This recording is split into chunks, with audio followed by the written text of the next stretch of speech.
കാശ്മീരിലെ പഹൽഗാം ഭീകരാക്രമണത്തിൽ പാകിസ്ഥാനെതിരെ ഇന്ത്യ നിലപാട് കടുപ്പിക്കുകയാണ്. ഡൽഹിയിലെ ഉന്നത പാക് നയതന്ത്രജ്ഞനെ ഓഫീസിലേക്ക് വിളിപ്പിച്ച് നയതന്ത്ര ഉദ്യോഗസ്ഥരെ ഒഴിവാക്കുന്ന ഔദ്യോഗിക അറിയിപ്പ് കൈമാറി. പ്രതിരോധ മന്ത്രി രാജ്നാഥ് സിംഗിൻ്റെ അധ്യക്ഷതയിൽ ഇന്ന് വൈകുന്നേരം 6 മണിക്ക് ഡൽഹിയിൽ സർവകക്ഷി യോഗം ചേരുന്നുണ്ട്. ഇന്ത്യൻ നടപടിയിൽ പാകിസ്ഥാനിലും തിരക്കിട്ട കൂടിയാലോചനകൾ നടക്കുന്നതായി വാർത്ത. സിന്ധു നദീജല കരാർ ഇന്ത്യ റദ്ദാക്കിയത് പാകിസ്ഥാന് വൻ തിരിച്ചടിയായി. അതേസമയം പഹൽഗാമിൽ ആക്രമണം നടത്തിയവർക്കായുള്ള തിരച്ചിൽ തുടരുന്നു. ഇതിനിടെ ജമ്മുകാശ്മീരിലെ ഉധംപൂരിൽ സുരക്ഷാ സേനയും സൈന്യവും തമ്മിൽ ഏറ്റുമുട്ടി എന്ന വാർത്തയും വരുന്നുണ്ട്. വിശദാംശങ്ങളുമായി പഹൽഗാമിനടുത്തുള്ള ബൈസരൻ താഴ്വരയിൽ നിന്ന് ബൽറാം നെടുങ്ങാടി തത്സമയം ചേരുന്നു. അതേപോലെ സർവകക്ഷി യോഗത്തെക്കുറിച്ച് പറയാൻ വിനീത വിജയൻ ഡൽഹിയിൽ നിന്ന് ചേരും. സിന്ധു നദീജല കരാർ പാകിസ്ഥാൻ എങ്ങനെ തിരിച്ചടിയാകുന്നു എന്ന് പരിശോധിക്കാൻ ബി ദിലീപ് കുമാർ കൂടി സെൻട്രൽ ന്യൂസ് സ്റ്റുഡിയോയിൽ നിന്ന് ചേരും. അതുപോലെ പാകിസ്ഥാൻ്റെ പുറത്തു വരുന്ന പ്രതികരണത്തെക്കുറിച്ച് പറയാൻ ശ്രീനാഥ് ചന്ദ്രൻ തത്സമയം ചേരും. ആദ്യം ബൽറാം നെടുങ്ങാടിയിലേക്ക്. ബൽറാം, ബൈസരൻ താഴ്വരയിൽ ഈ അപകട മുനമ്പിൽ നിന്നുകൊണ്ട് താങ്കൾ സംസാരിക്കുമ്പോൾ പ്രേക്ഷകരൊക്കെ ഒന്നടങ്കം പറയുന്നത് താങ്കൾ സുരക്ഷ നോക്കണം എന്ന് തന്നെയാണ്. ബൈസരൻ എത്രമാത്രം അപകടകാരിയായിരുന്നു ഈ തീവ്രവാദി അക്രമം അഴിച്ചുവിട്ട ദിവസം?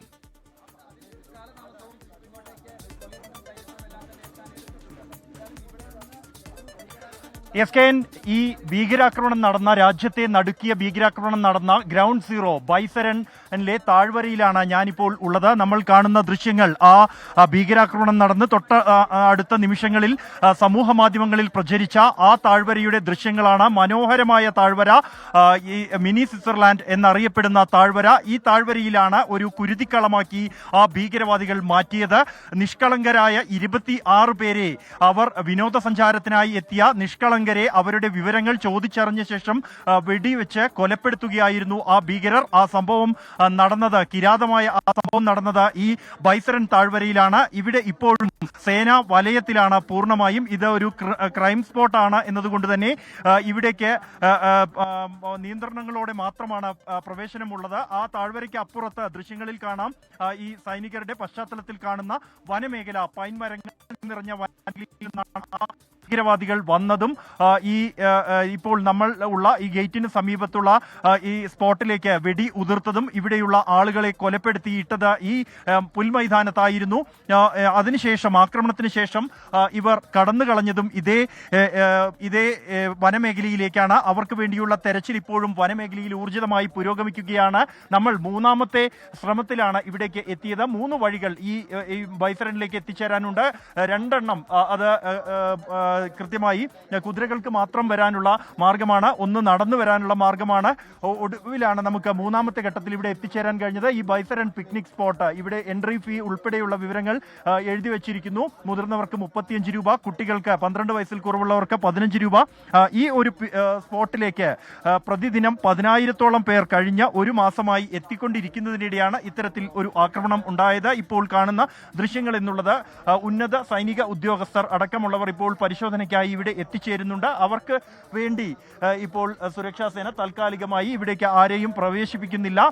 ഈ ഒരു മേഖല, ആക്രമണം ഉണ്ടായ ഈ ഭക്ഷണം ഉൾപ്പെടെയുള്ളവ വിതരണം ചെയ്യുന്ന കടകളുള്ള ഈ മേഖലയ്ക്ക് സമീപത്ത് വെച്ചായിരുന്നു ഭീകരവാദികൾ ഇവിടെ എത്തി. ഇവിടെ ഉണ്ടായിരുന്ന സ്ത്രീകളും കുട്ടികളും ഉൾപ്പെടെയുള്ളവരുടെ മുന്നിലിട്ട് മറ്റ് ആളുകളെ വിവരങ്ങൾ ചോദിച്ചറിഞ്ഞ ശേഷം തലയ്ക്ക് വെടിയുതിർത്ത് അതിക്രൂരമായി കൊലപ്പെടുത്തിയത് ഈ ബൈസരൻ താഴ്വരയിലാണ്. രാജ്യത്തിന്റെ, ലോകത്തിന്റെ മുഴുവൻ ശ്രദ്ധ, മുഴുവൻ ദുഃഖമായി മാറിയത് ഈ താഴ്വരയാണ്. ഇന്ത്യൻ പൗരന്മാർക്കപ്പുറം വിദേശികൾക്കെതിരെ വരെ ആക്രമണം നടന്നത് ഈ താഴ്വരയിലാണ്.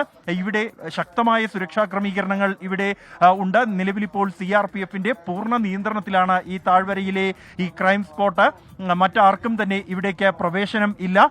ഈ ആക്രമണം നടന്ന മറുഭാഗത്തുള്ള ദൃശ്യങ്ങൾ, അത് ഈ ആളുകളെ കൊലപ്പെടുത്തിയിട്ടിരുന്ന സ്ഥലങ്ങൾ അവിടെ കൃത്യമായി മാർക്ക് ചെയ്തിട്ടുണ്ട്. അവിടെ വെടിയുണ്ടകൾ ഉൾപ്പെടെയുള്ള അവശിഷ്ടങ്ങൾ പരിശോധന നടത്താൻ ഫോറൻസിക് വിദഗ്ധർ അടക്കം 2 ഘട്ട പരിശോധനകൾ നിലവിൽ ഇപ്പോൾ പൂർത്തിയാക്കിയതാണ്. കൂടുതൽ പരിശോധനകൾക്ക് ആവശ്യമെങ്കിൽ ആ മേഖല സംരക്ഷിത മേഖലയായി വെച്ചിരിക്കുകയാണ്. ഇവിടെ എന്തായാലും അതികർശനമായ സുരക്ഷ ഏർപ്പെടുത്തിയിരിക്കുന്നു. നിലവിലിപ്പോൾ മറ്റ് പരിശോധനകൾക്കായി ഉന്നത ഉദ്യോഗസ്ഥർ ഇവിടേക്ക് എത്തുന്നതിനാൽ തന്നെ ഇവിടെ നിന്നും തൽക്കാലത്തേക്ക് ഇവിടേക്ക് ദൃശ്യങ്ങൾ ഉൾപ്പെടെ ഇവിടെ ഇവിടെ നിന്നും മാറണം എന്ന ആവശ്യമാണ് സൈനിക ഉദ്യോഗസ്ഥർ ആവശ്യപ്പെടുന്നത്. അത് പൂർണ്ണമായും ഈ ഒരു പരിശോധനയുടെ ഭാഗമായുള്ള നടപടിക്രമത്തിന്റെ ഭാഗമായാണ് നേരത്തെ പ്രവേശനം അനുവദിച്ചിരുന്നു. തുടർന്ന് ഇത്തരത്തിലൊരു ഉദ്യോഗസ്ഥ സംഘം പരിശോധനയ്ക്കായി എത്തുന്ന പശ്ചാത്തലത്തിലാണ് ഇവിടെ നിന്നും മാറാനുള്ള ആവശ്യം ഉന്നയിച്ചിരിക്കുന്നത്. ഇപ്പോഴും ഇവിടെ പരിശോധനകൾ പൂർത്തിയായിരിക്കുന്നു. NIA സംഘം ഇന്നലെ സ്ഥലം സന്ദർശിച്ചിരുന്നു. ആഭ്യന്തരമന്ത്രി അമിത്ഷാ ഈ പ്രദേശം സന്ദർശിച്ചിരുന്നു. അതിനുശേഷം വീണ്ടും പുതിയ പരിശോധനാ സംഘങ്ങൾ ഈ പ്രദേശത്തേക്ക് എത്തുന്നുണ്ട്. നമുക്ക് ദൃശ്യങ്ങളിൽ കാണാം ഈ താഴ്വര എത്രത്തോളം സാഹസികമായ ഒരു യാത്ര കഴിഞ്ഞു വേണം ഈ താഴ്വരയിലേക്ക് എത്താൻ എന്നുള്ളത്. ഈ ദൃശ്യങ്ങളിൽ കാണുന്ന ഇളകിയ മണ്ണ് എന്നുള്ളത് ഇവിടേക്ക് വരുന്ന വഴിയാണ്. കുതിര പുറത്ത് മാത്രമാണ് ഇവിടേക്ക് ഏറ്റവും എളുപ്പത്തിൽ എത്താൻ കഴിയുക. അല്ലെങ്കിൽ പൂർണ്ണമായും നടന്നു തന്നെ എത്തണം. അത്യധികം വഴുക്കലുള്ള മഴ പെയ്തതിനെ തുടർന്ന് ചെളി നിറഞ്ഞ വഴിയിലൂടെയാണ് ഇവിടേക്ക് എത്തേണ്ടത്. ആ ഒരു താഴ്വരയാണ് നിറഞ്ഞ പൈൻ മരക്കാടുകൾ നിറഞ്ഞ ഒരു പ്രദേശമാണ് ഈ ആക്രമണം നടന്ന ബൈസരൻ താഴ്വര എന്നുള്ളത്. അതിമനോഹരമായ ദൃശ്യങ്ങളാണ് ഇവിടെ ഉള്ളത്. ഇത് കാണാനായി കഴിഞ്ഞ ഏപ്രിൽ ആദ്യവാരം മുതൽ തന്നെ പ്രതിദിനം ഏതാണ്ട് 10,000-ഓളം പേർ എത്തിച്ചേർന്നിരുന്ന പ്രദേശമാണ്. പൂർണ്ണമായും വിജനമാണ് ഇന്ന്. ഈ ആക്രമണത്തിന് തൊട്ടു പിന്നാലെ ആളുകൾ ഇവിടെ നിന്നും എന്താണ് സംഭവിച്ചത് എന്ന് വഴിയിൽ എത്തിക്കൊണ്ടിരിക്കുന്നവർക്ക് പോലും അറിയുമായിരുന്നില്ല. അത്രത്തോളം ഭയാനകമായ ഒരു സാഹചര്യമായിരുന്നു അപ്പോൾ ഉണ്ടായിരുന്നത്. നമ്മൾ ഇവിടേക്ക് വരുന്ന വഴി ഈ പ്രദേശത്തിന് താഴെയുള്ള വാസസ്ഥലങ്ങളിൽ അവിടെയുള്ള ആളുകളുമായി സംസാരിക്കുമ്പോൾ ആദ്യഘട്ടത്തിൽ ആളുകൾ തിരിഞ്ഞോടുകയായിരുന്നു. ജീവൻ രക്ഷപ്പെട്ട ഒരു ആശ്വാസത്തിൽ അല്ലെങ്കിൽ ജീവൻ രക്ഷിക്കാനുള്ള ഓടുകയായിരുന്നു. അവരോട് എന്താണ് എന്ന് അന്വേഷിക്കുമ്പോൾ അവർ എന്താണ് എന്ന് പോലും മനസ്സിലാവുന്നില്ല. എന്തോ അപകടം സംഭവിച്ചിരുന്നു എന്ന മുകളിൽ നിന്ന് അറിഞ്ഞതനുസരിച്ച് അവർ തിരിഞ്ഞോടുകയായിരുന്നു. അത് കഴിഞ്ഞ ദിവസങ്ങളിൽ മറ്റു പ്രദേശത്തുണ്ടായ മഴ, അതിനെ തുടർന്നുണ്ടായ അപകടമാണോ, മറ്റെന്തെങ്കിലും പ്രകൃതി ദുരന്തമാണോ, ഏറ്റുമുട്ടലാണോ തുടങ്ങിയ സംശയങ്ങളായിരുന്നു ആദ്യ നിമിഷം നാട്ടുകാരിൽ ഉണ്ടായത്.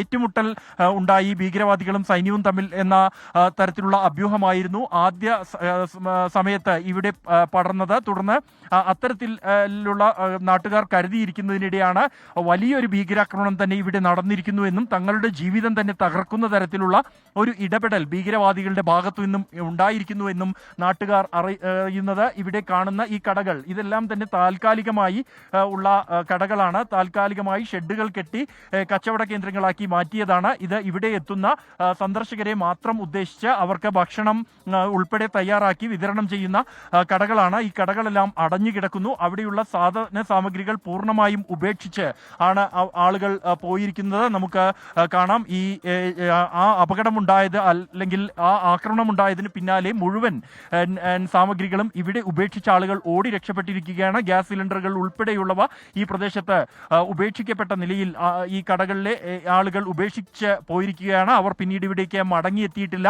കർശനമായ സുരക്ഷാ ക്രമീകരണങ്ങൾ ഇവിടെ ഉണ്ട്. ഇവിടേക്ക് പുറത്തുനിന്ന് ആളുകളെ കയറ്റി അയക്കുന്നില്ല. നാട്ടുകാരടക്കമുള്ളവരെ ഇവിടേക്ക് കടത്തിവിടുന്നില്ല എന്നതുകൊണ്ട് തന്നെയാണ് ഈ പുതിയ വിനോദസഞ്ചാരികളെ ഉൾപ്പെടെ സംഘത്തിൽ തടഞ്ഞ് മടക്കി അയക്കുകയാണ് സുരക്ഷാ ഉദ്യോഗസ്ഥർ. എന്തായാലും ഈ മേഖലയിൽ ഇപ്പോഴും സുരക്ഷാ പരിശോധന നടന്നു വരികയാണ്. വലിയൊരു വിഭാഗം CRPF ജവാന്മാർ തന്നെ ഈ വനമേഖലയിൽ മരങ്ങൾക്കിടയിൽ ഭീകരവാദികളെ അന്വേഷിച്ചുകൊണ്ടിരിക്കുകയാണ്. ചോദ്യം ചെയ്യൽ ഇപ്പോഴും തുടരുന്നു.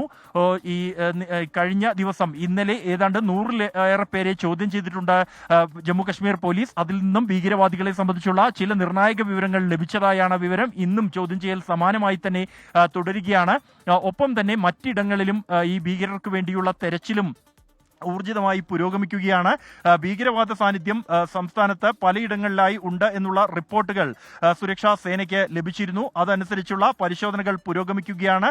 ജമ്മു കശ്മീരിലെ ഉദ്ധംപൂരിൽ സുരക്ഷാ സേനയും ഭീകരരും തമ്മിൽ ഏറ്റുമുട്ടൽ ഉണ്ടായി. ജമ്മു കശ്മീർ പോലീസ് സംഘവും ഇവിടെ എത്തിച്ചേർന്നിട്ടുണ്ട്. സമാനമായി ഇന്നലെ ഏറ്റുമുട്ടലുണ്ടായ കുൽഗാമിൽ ഇപ്പോഴും തെരച്ചിൽ തുടരുകയാണ്. ഒരു കമാൻഡർ അടക്കമുള്ള 3 പേർ ഈ പ്രദേശത്ത് ഒളിച്ചിരിക്കുന്നുണ്ട് എന്ന വിവരമാണ് സൈന്യത്തിന് ലഭിച്ചത്. ഇതനുസരിച്ച് കൂടുതൽ സൈനികരെ വിന്യസിച്ച് ഒളിത്താവളം വളഞ്ഞിരിക്കുകയായിരുന്നു. ഇന്നലെ രാത്രി മോശം കാലാവസ്ഥയും പ്രതികൂല സാഹചര്യങ്ങളെയും തുടർന്ന് തെരച്ചിൽ നിർത്തിവെച്ചിരുന്നു. ഇന്ന് അത് പുനരാരംഭിച്ചിട്ടുണ്ട്. ഉദ്ധംപൂരിൽ ഏറ്റുമുട്ടൽ നടക്കുന്നു. സമാനമായി പലയിടങ്ങളിലും അതീവ ജാഗ്രതയിൽ സേനയുണ്ട്. ഭീകരവാദ സാന്നിധ്യമുള്ള പ്രദേശങ്ങളെ സംബന്ധിച്ചിടത്തോളം കൃത്യമായ റിപ്പോർട്ടുകൾ ഇന്റലിജൻസ് ഏജൻസികൾ നൽകിയിട്ടുണ്ട്. ഇതനുസരിച്ചുള്ള അന്വേഷണം പുരോഗമിക്കുകയാണ്. ഈ ആക്രമണം നടന്ന ബൈസരൻ വാലി എന്ന മിനി സ്വിറ്റ്സർലാൻഡ് എന്നറിയപ്പെടുന്ന ബൈസരൻ വാലിയിൽ ഇപ്പോൾ സുരക്ഷാ പരിശോധന നടക്കുകയാണ്. ഉന്നത ഉദ്യോഗസ്ഥർ എത്തിയാണ് ഇപ്പോൾ പരിശോധന നടത്തുന്നത്. അതിന്റെ ഭാഗമായുള്ള സുരക്ഷാ ക്രമീകരണങ്ങൾ, പ്രത്യേക സുരക്ഷാ ക്രമീകരണങ്ങൾ ഇവിടെ ഒരുക്കിയിരിക്കുന്നു. നമുക്ക് ദൃശ്യങ്ങളിൽ കാണാം. ആ അപകടം നടന്ന തൊട്ടു പിന്നാലെ പുറത്തു വന്ന ദൃശ്യങ്ങളിൽ ഉള്ള ആ കെട്ടിടങ്ങളാണ് അവിടെ.